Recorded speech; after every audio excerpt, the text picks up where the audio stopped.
Gotta square up. Every time, I feel like I've been doing this forever, but every time I come in here, it's always wrong.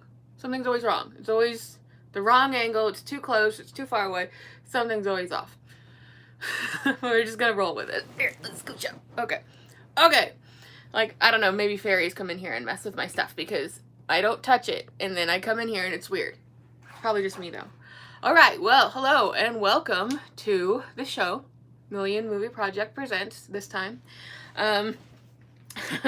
These shows have, in the last few months, been a pretty big saving grace for me to be able to break away from my computer and come and sit in front of another screen and talk about what I've been up to and what's going on and movies and things, because as those of you who have been following along, I am, as you know, finishing a book that has been not easy, to say the least. So it has been kind of a difficult route, and it's about Buster Keaton.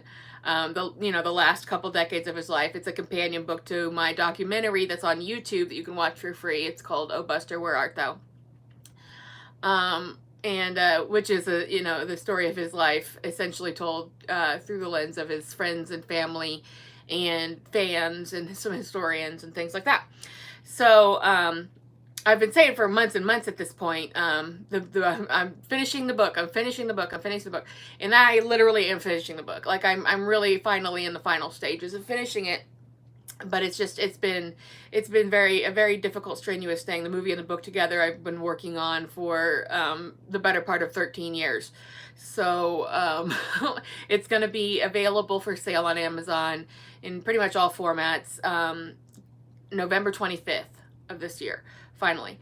So I'll finally be able to get it to market, and it'll finally be out there for you to purchase. I also have a lot of Buster products in my Redbubble shop if you're doing back to school shopping, or you need a new travel mug or something, or you're decorating a room, or want a new shower curtain.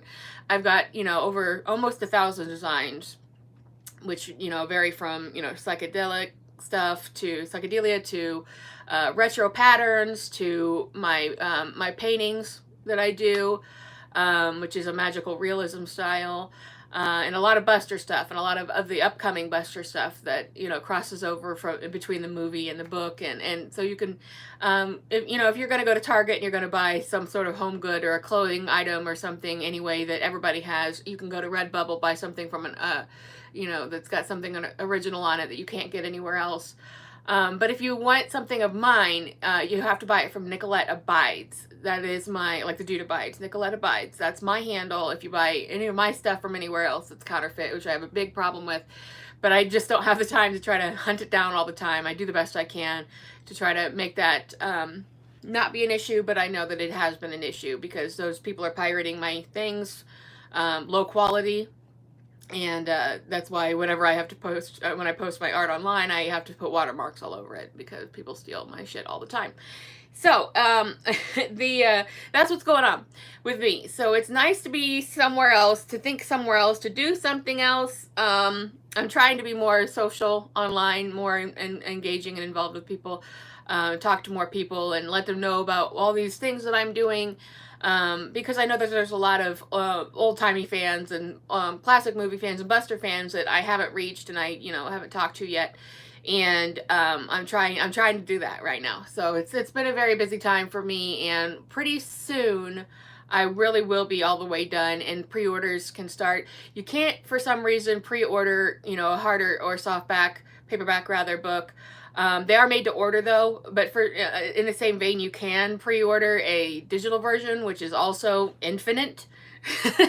So if you get really excited and you're already planning on buying the digital version, probably by next month, I'm shooting for, you should be able to do that if you're wanting to do that. Otherwise, there will be a shareable link, where you can actually go and share. And if you do buy it from me, please, please, please, please, please leave an Amazon review. Even if you you haven't read it yet, just something that says, looking forward to reading this, because if you read it and you say that and then you end up hating it, you can always come back and change it. So I just need that to keep it in the market, keep it in the, you know, where it comes up in searches and things like that. So that's going to be really, really important. And I will talk in more depth about that as it gets a little bit closer. I've got some fun things coming out about to do with that as well, and to look forward to. So some goodies coming your way.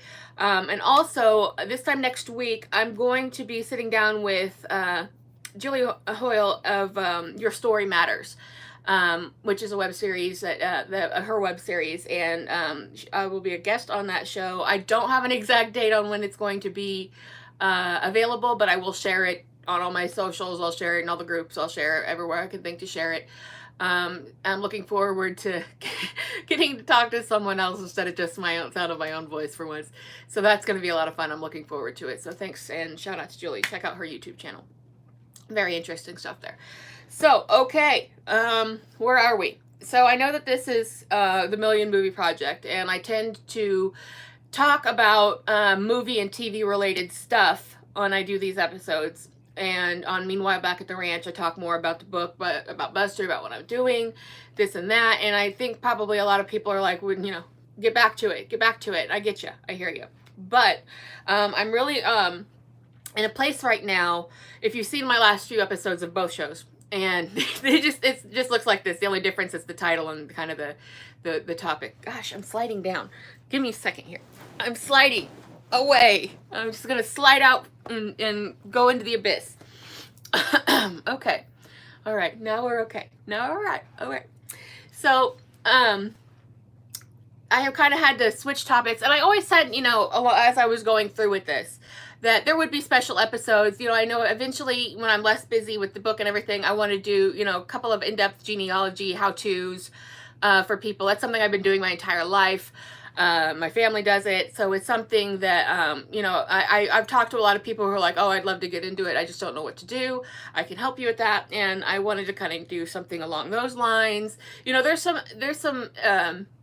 I wanted to do ones where I talked about, you know, kind of my, you know, artistic process, or, you know, just different things that interest me that don't necessarily fit into the category of what I'm doing in Buster related stuff or movies and stuff. So I kind of just have taken everything over here recently with these special episodes because things have gotten weird, to say the least.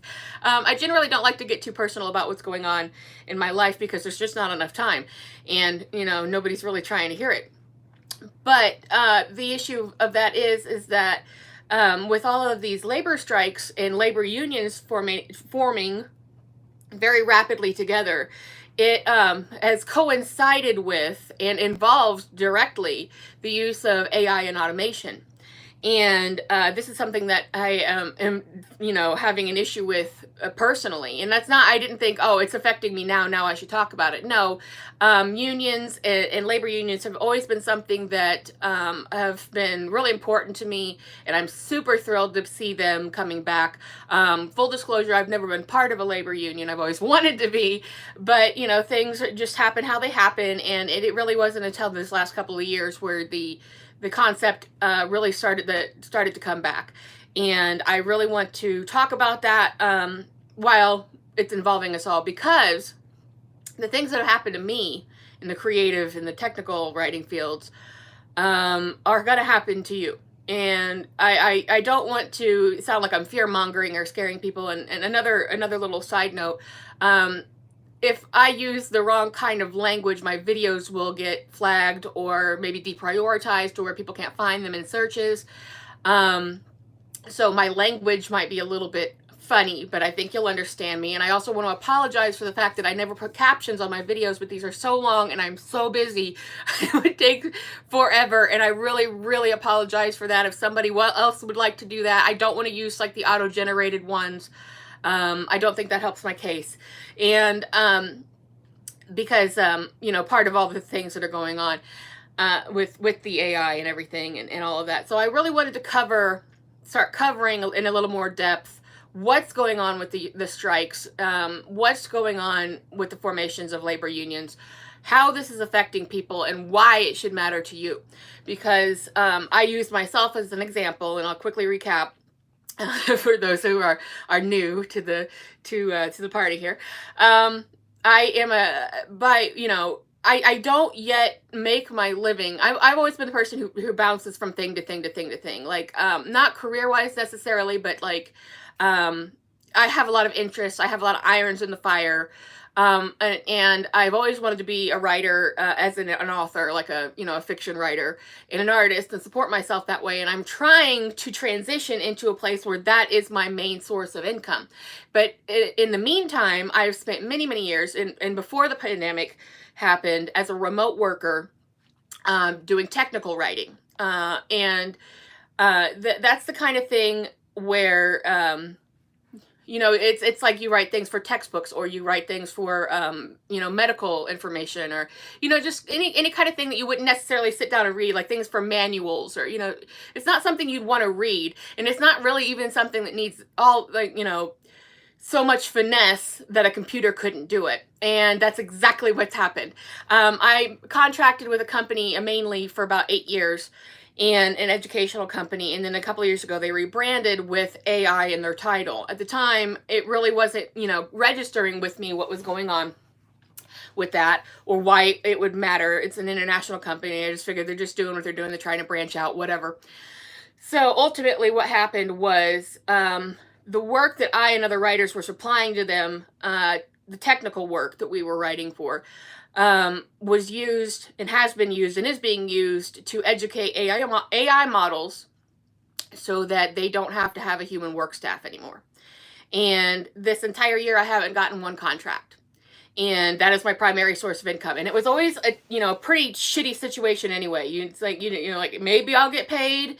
And, initially when I started doing it, it was pretty lucrative. It was a good situation. And gradually you started to get paid less than they told you were going to get paid. It was taking longer to get paid. They were really trying to, I don't know if they were trying to, get people to quit necessarily, but they were harvesting our work.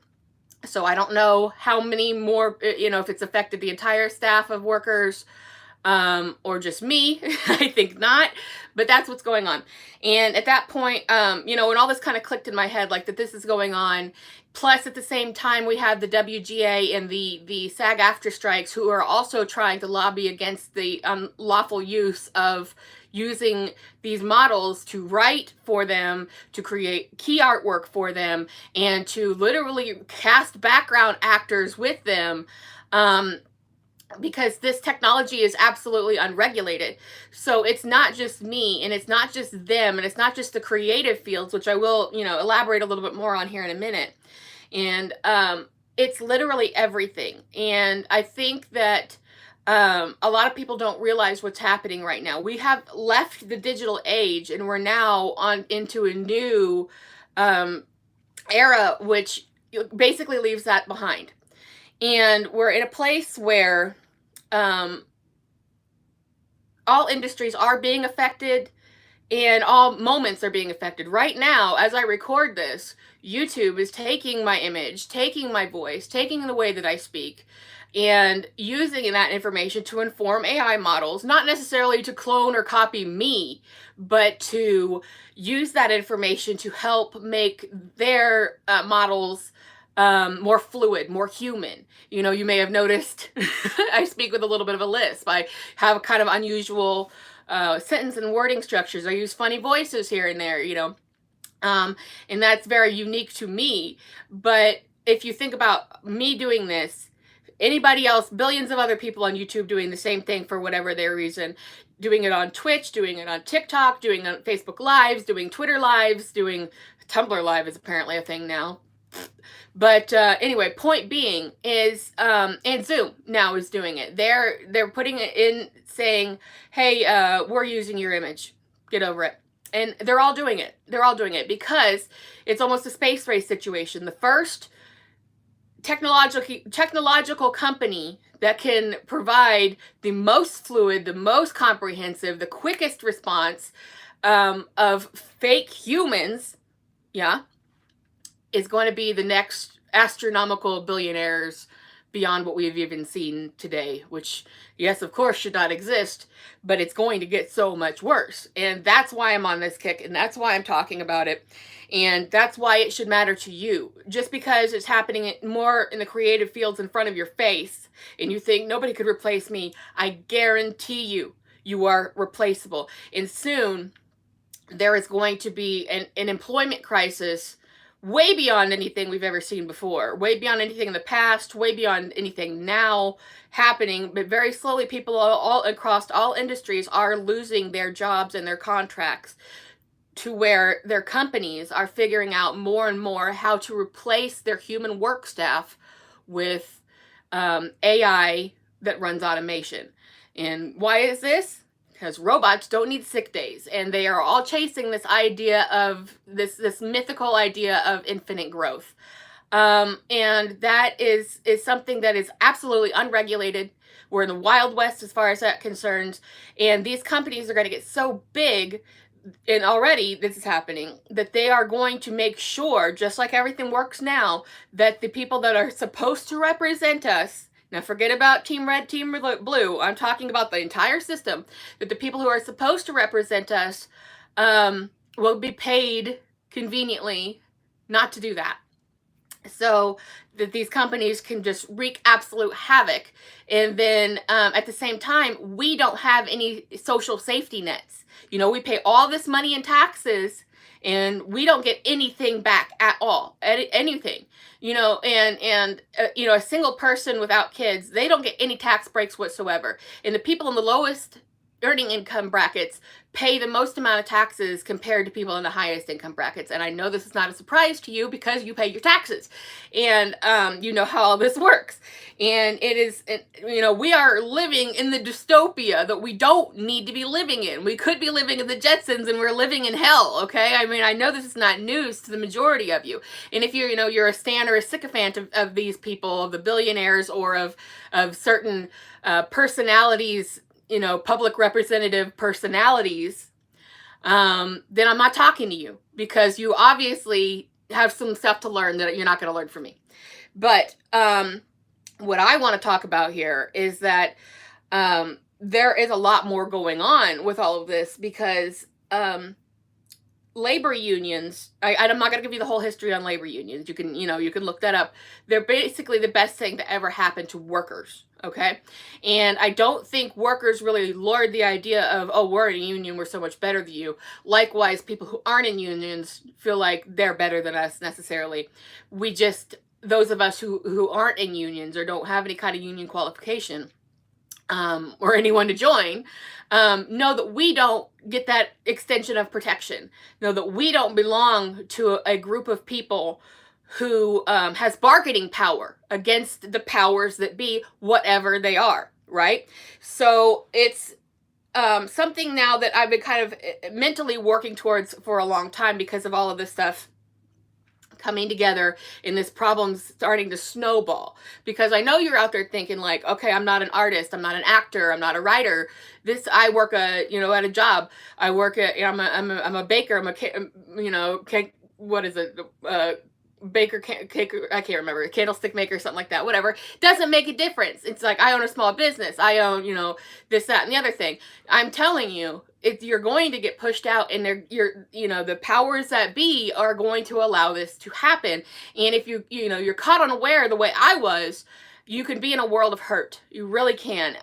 Because we are in a situation where very soon those scales are going to get unbalanced. You know, from even people with these federal job protections, like, with the unions that have the unions. It's no coincidence that in manufacturing jobs, all across the board, anything manufactured, that automation and AI for years, decades, has been extremely prevalent in those industries, for the fact that, you know, they are the ones that have the most amount of unions. And, you know, so, and the powers that be hate unions. We all know this, right? So it's no coincidence that is a thing where they are trying to eliminate the work staff the most. I know that if you picture in your mind like an automotive factory. You've all seen the robots, right? And then like they're putting in the windshield and they're doing these little arm robot things, right? You've all seen that. You know, the computers run everything. You've seen it. You've seen it. You've seen it. So multiply that times like everything in manufacturing, right?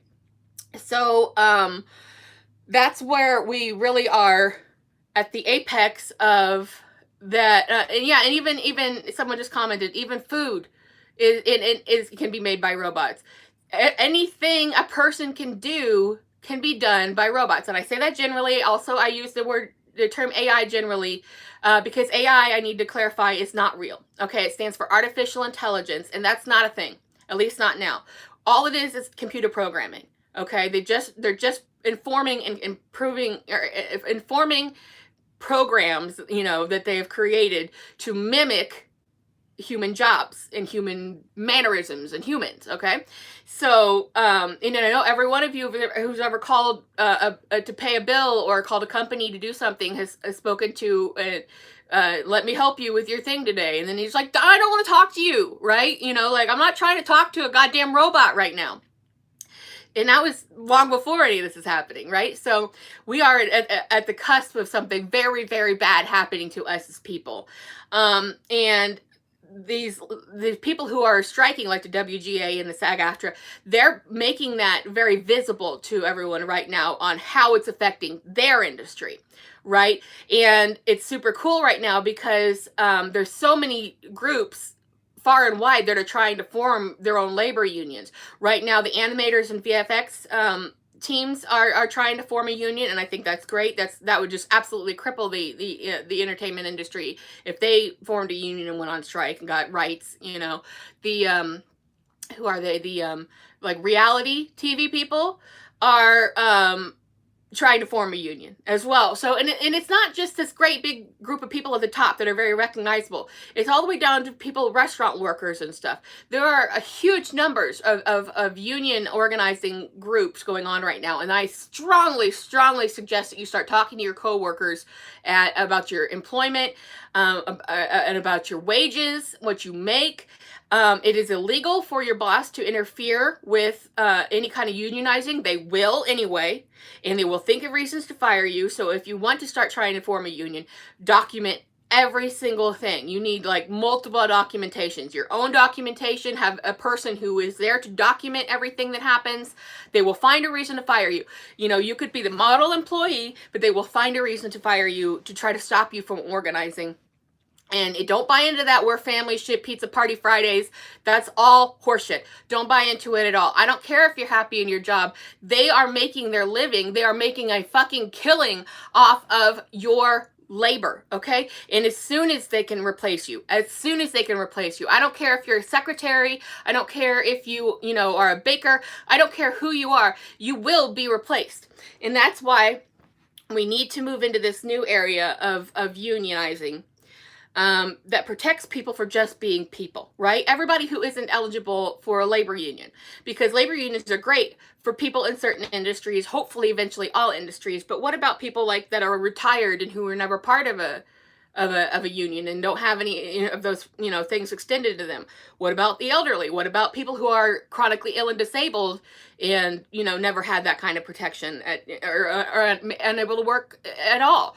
And what about contract workers and gig workers and, you know, and what about people who rent from horrible predatory landlords? What about people who pay mortgages? You know, what about all of these? What about small business owners? What about all of these groups of people who are going unrepresented and are just kind of out here to fend for themselves, right? I really can't think of anybody more that needs the kind of protections that unions offer than disabled people, elderly people, gig workers. Who's more abused in the economy than a gig worker? Honestly, if you were a gig worker, you know. So who is more abused? And then contract workers, it's like, fuck all, right? Like, oh, we have a contract, do we? Okay, right. You guys want to know how many times I was ever paid on time for any contract I've ever filled, ever? So this is why I you know, I don't know that I'm the first person to think of this. I hope not. I hope other people are talking about it. But I say now, facing this crazy employment, you know, backlash that we're facing, where there are no fail safes, nobody's doing anything about it, and the media's kind of, you know, doing this ho ho ho thing about like, oh, look at the picture with the 3 legs, the person with the 3 legs or the 6 fingers. Yeah, this is such a threat, because they're downplaying it. But those assholes are going too. Recently, they didn't even hide it. The AV Club, you've probably heard of that. It's kind of an entertainment, not necessarily entertainment reporting, but like sort of like, you know, talk like kind of like I do on this show normally, talking about movies, talking about shows, you know, lists of what's this, that, and the others. They are starting to post articles where at the bottom it says this article was compiled by an AI, but was checked by an editor. Okay, so you're a journalist, right? That's going out the window. That's going out the fucking window, and there'll be an editor in charge of every department who keywords some crap into a program and then just checks it, and then that's going to be what we read. No nuance, no humanity in it, nothing. You know, and you don't, you know, you don't have a job, and everybody gets to read garbage. So that's the kind of thing that editors and the people who own these companies, they don't care about your personality. They don't care if you're a funny dude. They don't give a shit about that. They want product to sell advertising revenue, you know, to get you to see advertisements. It's all about, you know, just them only making money. And this is all completely unregulated. So what do we do? Okay. And I'm sure that someone else can come up with a better title than this, because if you've known me long enough, you know that I'm bad at titling things. It's something I always struggle with, but it's something that I'm tentatively calling the People's Union. And the People's Union would be something that would be, you know, there would be local chapters, obviously, geographically, you know, but in a national organization as well, just like any other union works. But it would essentially include all people who were not able to be part of a labor union, or no longer part of a career where that, you know, really served them in any way, that kind of a thing. And of course, there's logistical things to be worked out, and I'm not here to talk about semantics right now, because we're already, like 20 minutes in, and I'm trying to hit these topics as fast as I can, because like my note page is insane right now. And I don't want to have to talk about this every show, but like I said, I'm very passionate about this, and I very much want to see things improve, because we're supposed to have these kind of protections and representations by the people who we vote into these offices, local and national, that are supposed to be doing our bidding, but we all know that they're not. Again, forget about team red, team blue, and I'm not talking about let's come to the middle and make some sort of purple nonsense. No, I'm saying we need to move past that and think for ourselves and create an environment where, like a labor union, we have those same kind of protections, right? Where renters and mortgage payers cannot be hassled and tormented by their landlords, right? Where gig workers get the dignity of getting their own fucking tip. You know, like it's these things are, you know, are fundamental. They should be fundamental. It should be something that should be obvious to us, but we've spent so long having layer of abuse laid over us, a thin layer of abuse, and then another thin layer of abuse, and then another thin layer of abuse, to where our tolerance, we don't even know how bad things are, right? We can't even understand how bad things are unless we take a step back and think about things are awful everywhere. And, you know, if you're rich, they're not. But how many of us are that? And if you're a person who thinks you're going to get rich, you know, I can pretty much guarantee you you're not. Your best hope is to pay your bills at the end of the month and be happy about it. So this is why I think we need to start this conversation, or maybe further it. Like I said, I haven't seen anybody else talking about this kind of thing. But I really hope that we can talk about this kind of thing, that maybe that someone can hear this and want to add to it. Because again, I've never been in a union. I'm not a union organizer. I'm not a professional organizer. I'm a professional a lot of other things, but not in this field. So really, I'm just the idea man when it comes to this kind of stuff, because I can see a viable way forward in a world where there are no jobs, but I don't necessarily know, you know, the nuances and the marketing and the kind of things that it takes to organize people for voting, you know, how the superstructures would ultimately work and how it would ultimately work. That's something I would leave up to professionals. And I know at this point, it seems like I'm saying we got to get rid of the AI. We got to get rid of the automation. I am 100% not saying that. It's out there. It's happened. It's over with. I am saying we need to change our perspective on that, because if a robot can do your job, a person doesn't need to be wasting their life doing it, okay? So we need to move away from the fact that everything that we do in our life is tethered to enriching someone else via our employment. And I want to take a second here real quick and divert my conversation a little bit, because I think that this is probably going to come up a lot. Because if we're thinking about what would a people's union realistically do for us? On the local level, they would say your city, decided they're going to run a 7-lane highway through a historic district of where a bunch of people live, and a bunch of history, and you say we don't want you to do that, and they're like, tough shit, we're going to do it.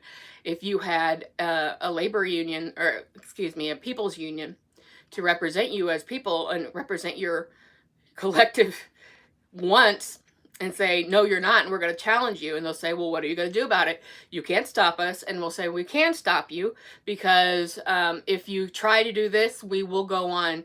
I'm sure you've heard the term general strike. And I know that that's very confusing to a lot of people, because they think, well, I can't not buy groceries. I can't not buy gas. That's not what that means. Okay. So if this theoretical situation, like they want to run a highway through a historical place, or build, a giant sales facility, or it's all these things, anything you can really think of. Or if you're in a rural area and they want to blow the top off a mountain and scrape it dry, a company. If you have this representation that we should have already, but we don't, then they could say for us, well, okay, if you don't agree to stop trying to mow down this historic district, to destroy, this wetland, to destroy this habitat, to, if you don't stop doing this, then we're going to go on a tax strike, like an income tax strike, or a sales tax strike. It would just be a nuanced decision. And that's what a general strike is. That's how general meaning general public, not generally we don't buy groceries. It's not like that at all. So don't panic about that kind of a thing. There will be a lot of, if this is something that catches on, there would be a lot of naysaying, a lot of fear mongering, just like in the labor industries, where they try to tell you, no, you don't need that. Things are great. And the representatives will say, no, I've got your best interests in mind. Trust me. I'm not trying to enrich myself. I'm not flip-flopping on everything. I'm not saying one thing to get you to vote for me and then immediately doing something different, right? So it would just be, on the local level, this could fight. You could say, okay, well, we've got a huge homelessness issue in our city, right? And if you, the powers that be, don't do something about providing them adequate housing, education, resources that they need, food, to help them get on their feet and give them a place to live and to stay and to thrive in this community, then we're going to go on a tax strike, or we will stop patronizing some particular place or something. That would all be agreed upon, so don't get panicky about that kind of a thing. And that would put the power back in our hands, the way it always should have been, and the way it should be now, and the way it is with labor unions. When they say we're going to strike, we strike. And it could be something as severe as, okay, we're not going to work. Period. We're not going to work until you meet our demands, or we can meet in the middle somewhere. And this can work with gentrification. This can work with homelessness. This can work with, if you've got an immigration crisis in your area where your immigrants are not being seen to, and their needs are not being met, properly. And while everybody at the top, wants to bicker and argue and try and send them around like they're pawns on a chessboard, the people who are living the life and they're living in these communities can get together with their union representatives, make a decision, okay, and then say, this is what we're going to do. This is what we want. If you don't do what we want, there will be consequences, and we will stop the economy here. We will stop certain aspects of the economy. We will stop paying certain bills. We will stop doing certain things like rent striking, that kind of a thing. And of course, if, 10 people didn't pay their income tax, their yearly tax, or if, 100 people didn't, yes, of course, they could hunt you down and then terrorize you to the end. But if thousands and hundreds of thousands of people who banded together decided that they weren't going to do it, there's really nothing more that they could do. That's where the bargaining power comes in to the equation. And if you think about it, that's the like a local level example, right? And then, you know, it's the way to keep things nice, make things better, help the environment most especially, stop the urban sprawl unnecessarily. I happen to live into a place where for decades they just build empty warehouses and let them sit. Like some company will come in, build a warehouse, it'll sit there, it'll rot. They'll build, you know, then someone eventually will buy it, and then they'll move out, and then it's just warehouse city. Warehouses, fucking warehouses. I know that's the case everywhere, but there's a lot of places that are experiencing these things, and they're not helping anybody do anything. They're not moving the economy. They're not doing anything for anybody, and they're especially making the world worse.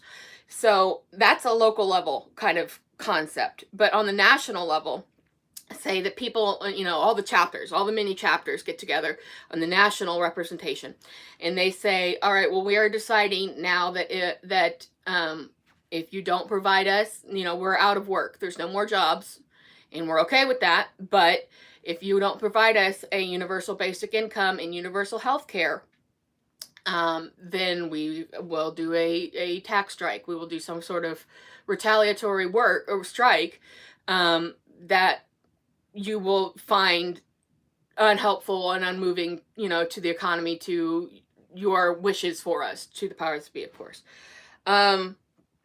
And then, you know, there's so much bargaining power when you band together, and that is the benefit of a union. If you think about how these labor unions work, that's exactly what they do. They decide what's important to them. They decide what they need. I personally think that the UPS strike, the deal that they made was too piecemeal, and you know, oh, we'll pay you more, and we'll put the air conditioning in the trucks over a 5-year period. You know, they still won. They still won.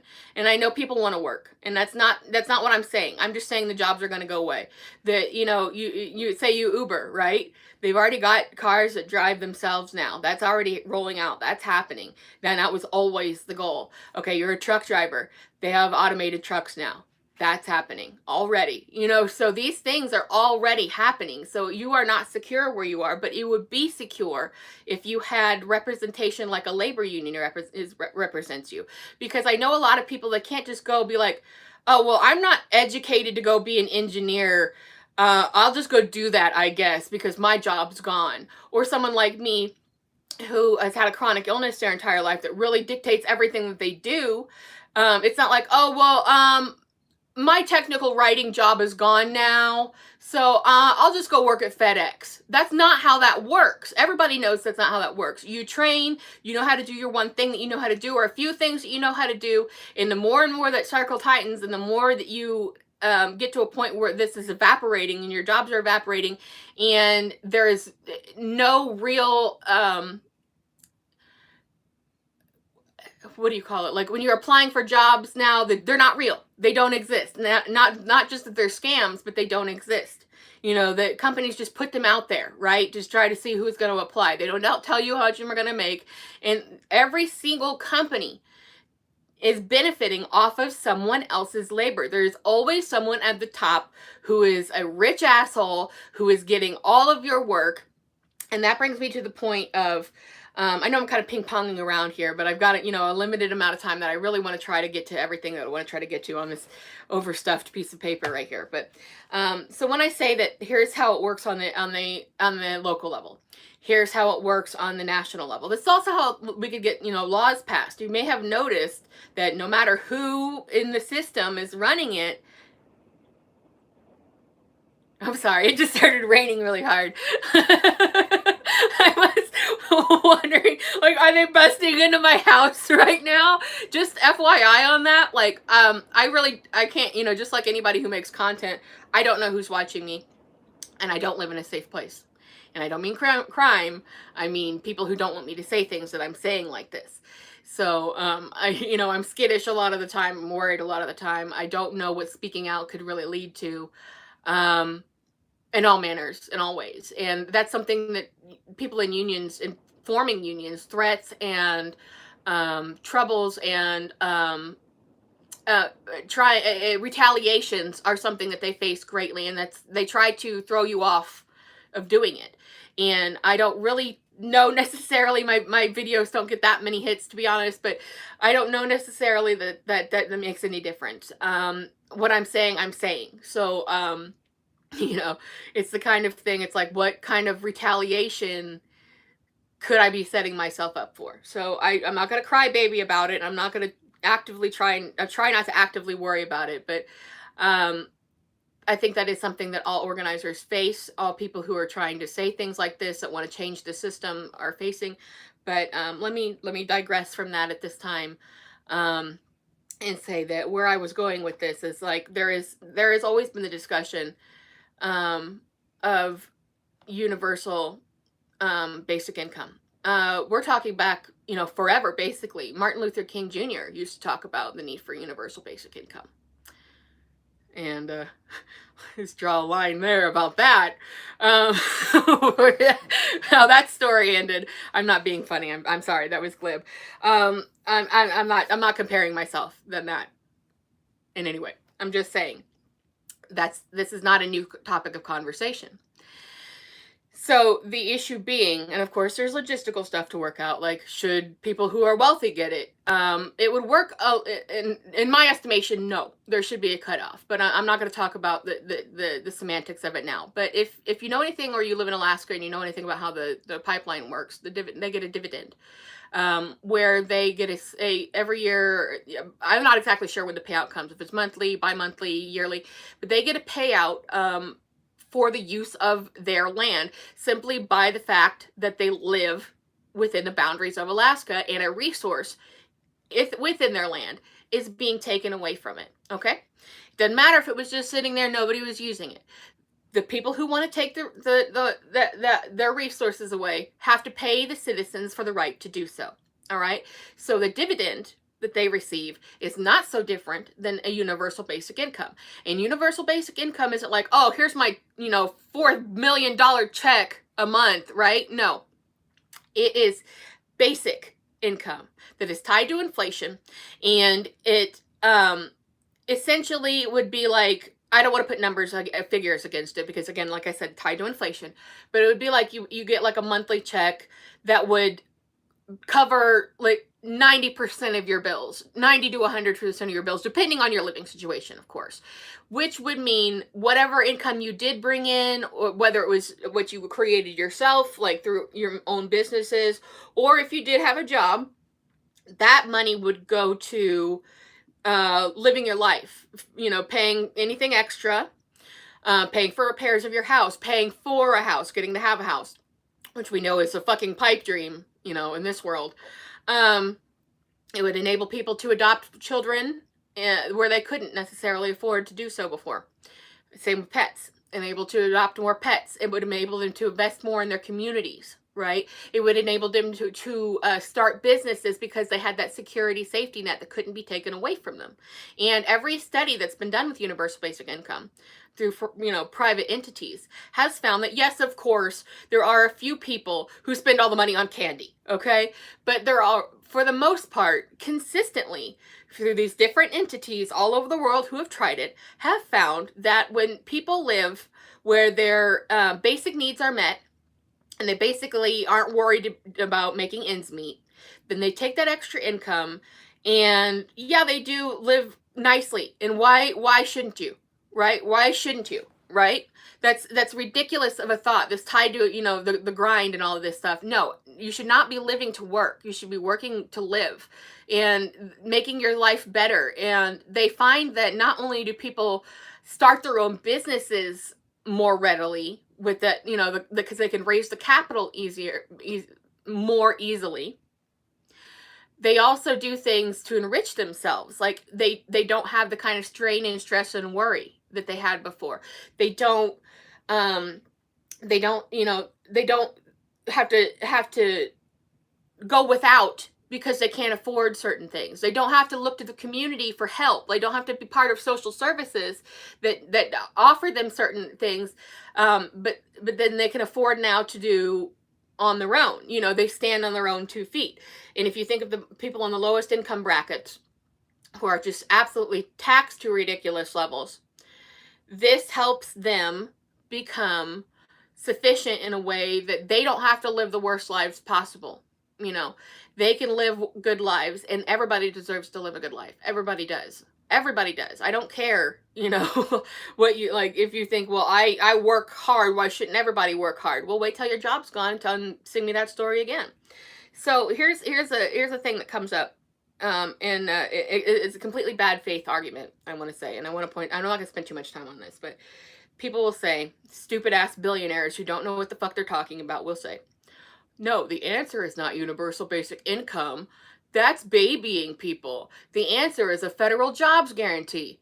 Okay, here's your federal jobs guarantee, right? If the job wasn't there to begin with, it's not there now. And especially if they're all going away, there's nothing. That's the equivalent of busy work. They're going to just put people sit in a fucking closet all day just to have reigns over them, just so somebody can lord over these people and say they definitely did work. They definitely did get out of the house and they came here and they did something because we federally guaranteed a job that they're just sit there and fucking do nothing all goddamn day. It's idiotic. It is a stupid, stupid argument, and anybody talking about that has never actually lived in the real world and doesn't know what anything about. UBI is not hand-holding. It is a basic level of human, you know, condition. It is the basic level of meeting needs to allow you to change jobs, to allow you to go to school and learn something else, to allow you to start your own business, to allow you, like I said, to maybe adopt children you couldn't afford, to maybe adopt pets you couldn't afford,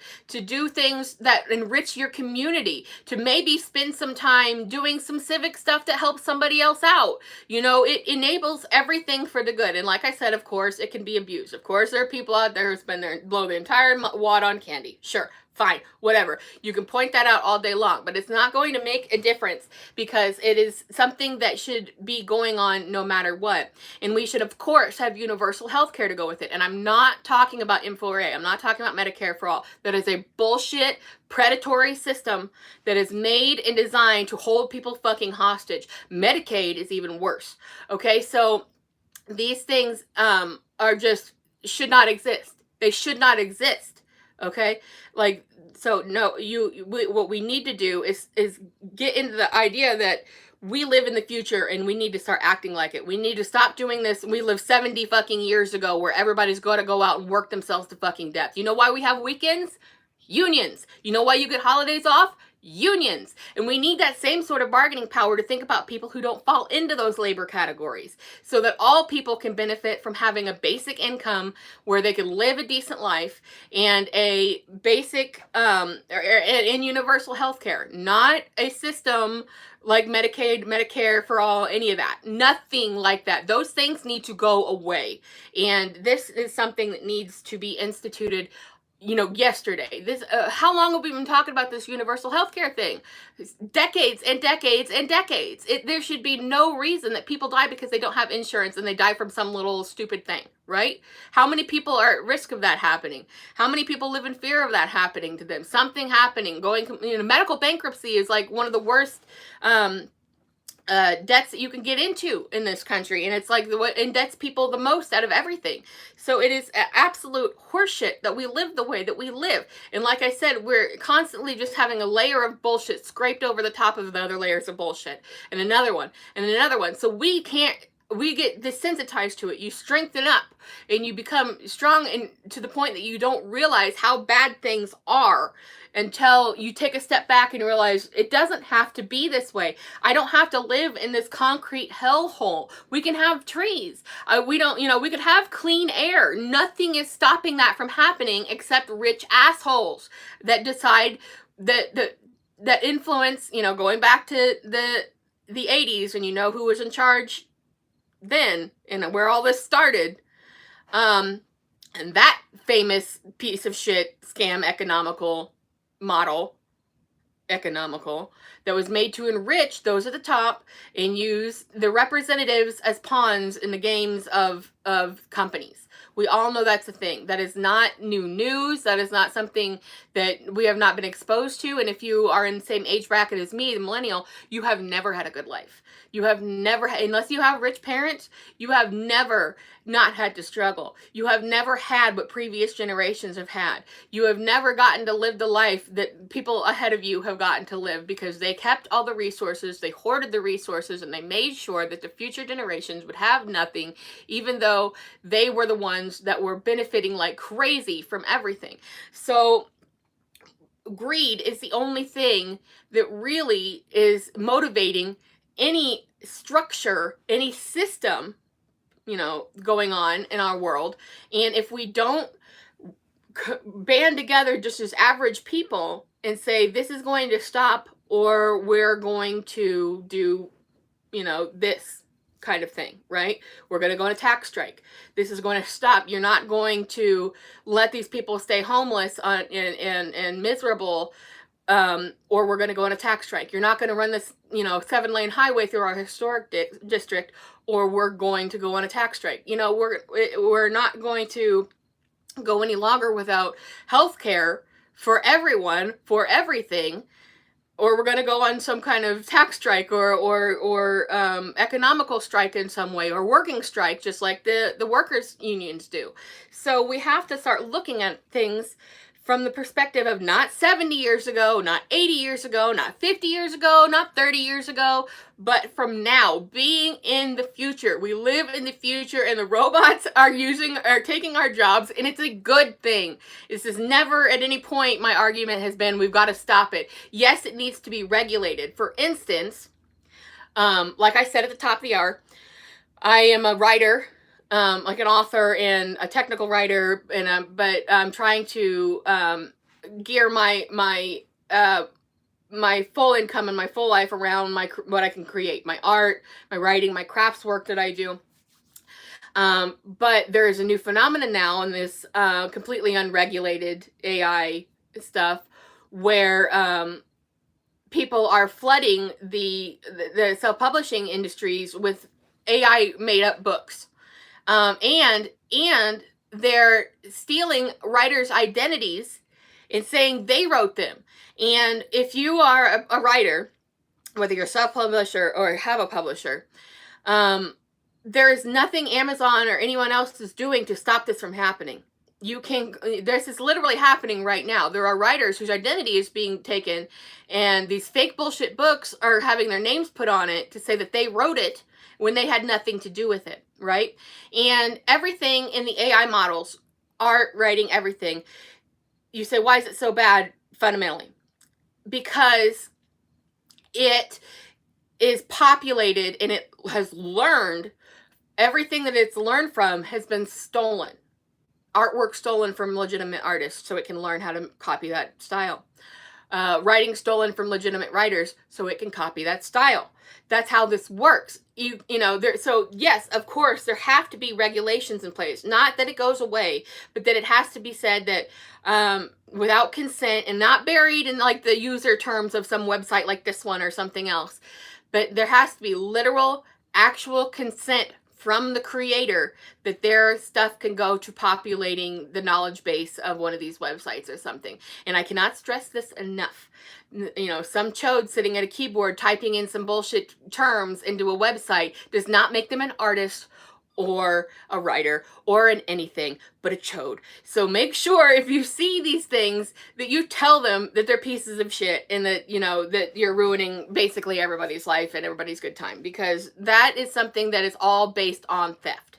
Absolute theft. So say to the regular layperson who's out there, who's not an art collector or something, who just wants a nice piece of art for their wall, what's stopping them from, oh, here's this one online I can have for free, or I pay an artist some money? They look the same.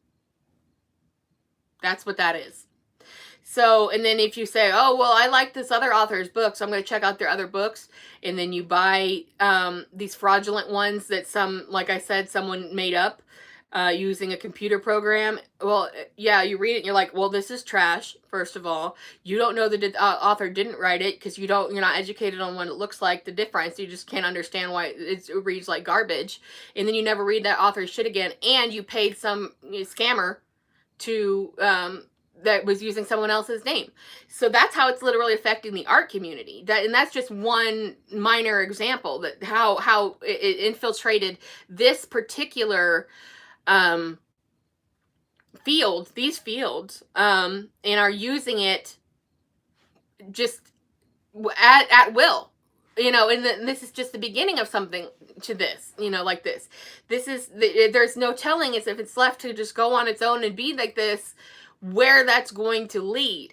And it's, when I say it's coming for every industry, it's different. It's a different situation for everything. But it's like, okay, so my needs as the things that I do as a writer and an artist are different, obviously, than like an auto worker. But the people that whatever the day, when that auto worker gets up and they go in and they do their certain set of work and their certain set of jobs, this, that, and the other, then the people who are above them are figuring out, okay, well, we could have them do this, that, and the other, just like they do it. So it's the exact same scenario. It just is a different face, for every situation. And that's where I'm at with this whole thing, because I hope I'm not the only one talking about this. I hope that other people are starting to bring this up, that we need more bargaining power. We need to start thinking for ourselves. We need to stop it with the team red, team blue. It's getting us nowhere. It hasn't done for at least, 40 years at this point. We need to look for other avenues to protect ourselves from joblessness and from going into the future, because we're going into a new era of uncharted territory. And it's not a bad thing. It's really not. But we need to have the attitude where, okay, if a computer can do your job, you don't need to be wasting your life doing it. You should be off making art. You should be off, writing travel books and eating good food or whatever the shit you want to do, or making money by starting a business. You should be glad that now we're at the point that computers and AI and automation can do these jobs and will be doing them, because that makes it so we can not have to live tied to employment like the powers that be want us to be, because a lot of these people have invested in office buildings that they don't want sitting empty, and they don't, they can't justify the cost. They can't justify not being able to micromanage people. Look how people, the pandemic was not a good time, but it really showed us as a culture that technology does so much more for us now than it ever did before. That, one, we don't have to be on site for pretty much 90% of jobs. And two, things that took days and days and days and 8 hours of work a day, 5 days a week, take 4 hours in one day now. I mean, and that is a good thing. But now these people can't control you, and that's the whole issue. You wouldn't be in a situation where, you're too scared to leave a job because you might lose your health care, no matter how badly you're being treated. If you had universal health care, you could say, suck a dick, I'm out of here, right? So that's where we need to think about. We need to stop thinking about life being tied to employment. Yes, of course, there were different times in life where you had to go and you had to do. But the entire purpose of us evolving technologically and as people was not so we could end up here, where we're lorded over by these horrible corporations and rich assholes. The idea that there are billionaires or billionaire companies is, if you just step back and think about that, that is like that is nightmare scenario shit, right? So if we work together to take our power back and work in such a way that we give ourselves a collective bargaining strength, right? And we say, well, this is what we voted on. This is what we decided. And you're going to come to the table and meet our needs, or we will do a general strike. We will not pay, we will not patronize certain places. We will not use certain products. We will not pay certain taxes. We will not pay our credit card bills. We will, we are deciding we want to live in the future that we live in, and we want things to get better, and we want to restore clean air and clean water, which is our right as people who just live here to have. We don't need to have our bodies filled full of fucking plastic because some assholes won't stop making it. There's so many things that we need to take the power out of the hands of these corporations, these rich bastards, and the people that they use in the public offices to do their bidding. So that's where I am. And like I said, I hope other people are also talking about this. And I hope that I can get, anybody, and the 15 people that see this video, I hope that, you will think about what I'm saying in the context of your life, plus the context of your community, plus the context of your nation. Like, think a little bit bigger. We live in the 20s. We don't have to live like it's 1950 anymore, right? But we do. What about these laws going backwards? What about Roe versus Wade? What about bodily autonomy? What about anti-gay legislations? That is asinine horse shit that should not be happening and does not adequately reflect the vast majority of the public's wishes. Does anybody want to keep paying like $70 fucking a gallon for gas? I don't think so. Does anybody want to pay like, $30 for a goddamn half bag of chips? I don't think so. So like, let's start thinking a little more clearly about where we are, what we're doing, and what the future is going to hold, because we are in, an entire new area now where they're looking, these powers and these companies are looking to space to hopefully monetize that in some way. And then we're going to get into the era of trillionaires and quadrillionaires and shit. And that, you think you could stop a billionaire now? Imagine trying to say no to that kind of shit. The only way that we do it is in numbers as people together. And we gotta, I'm not saying that I'm trying to work with some, supremacist down the way. I'm not trying to say that I want to band together with, some people who have, harmful ideologies directly in opposition to my own. I'm talking about when we are thinking about trying to come together, because the majority of people are fairly like-minded, and there's the extreme fringe categories of people who I'm not really concerned with, right? But for the like-minded people and the people who know how unions work and have been in one, or their families are union people or whatever, but maybe they don't qualify or they don't have a job like that, this is the time that we need to start looking out for ourselves and each other, for being people who live here. And that is the only qualification in so doing. And that's where I want to go. That's where I want to see the future go. It's not going to be easy, and it's not going to happen quickly, but the faster it happens, the better our lives can be, and the less controlled we would be by these, pharmaceutical corporations who charge money for medications and won't let us have health care. And think about this. Okay, let me give you this example. There's a lot of money to be made in, as you well know, in conflict, global conflict. And there's a whole lot of talk about who's the next big enemy. There's two big ones. I know you know that. And right now, military enlistment numbers are at an all-time low. So when these corporations decide it's time to make more money, what happens next? So are you going to just let that happen? Are you going to let that happen to your kids? Are you going to let that happen to your grandkids? I'm just saying, I'm putting these ideas out there because I don't want people to go into things blindly anymore, because we got to take these fucking blinders off, and we got to think about what comes next, because there's been so many times in history where just average people like you and me got caught with our fucking pants down, and shit happened, right? Bad shit happened, and then worse shit happened. And with this major power play going on in the world, and the enlistment numbers as low as they've ever been in history, what happens next? And if you don't have a say-so in that argument, are you going to just let that happen? So I'm going to leave you there with that tonight. Thank you for joining me. I appreciate anyone who has taken the time to listen to me this long, or to any of my other things. I will, be on this topic for a while. I don't know how consistently I will be on it. I know you guys also who do listen to me consistently want to hear about movies, and want to hear about, here you go. Here you go. Okay, here you go. This was my Christmas tree topper one year because I couldn't find my Christmas tree topper.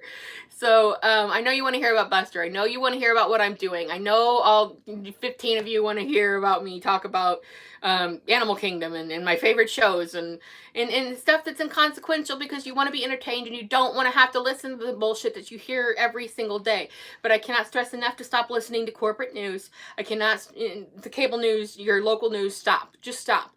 I can't stress that enough. They are doing the bidding of all of these people. They are owned by massive conglomerates, you know, these super rich. We've got to start thinking about ourselves, for ourselves, our communities, and distancing ourselves from Team Red, Team Blue.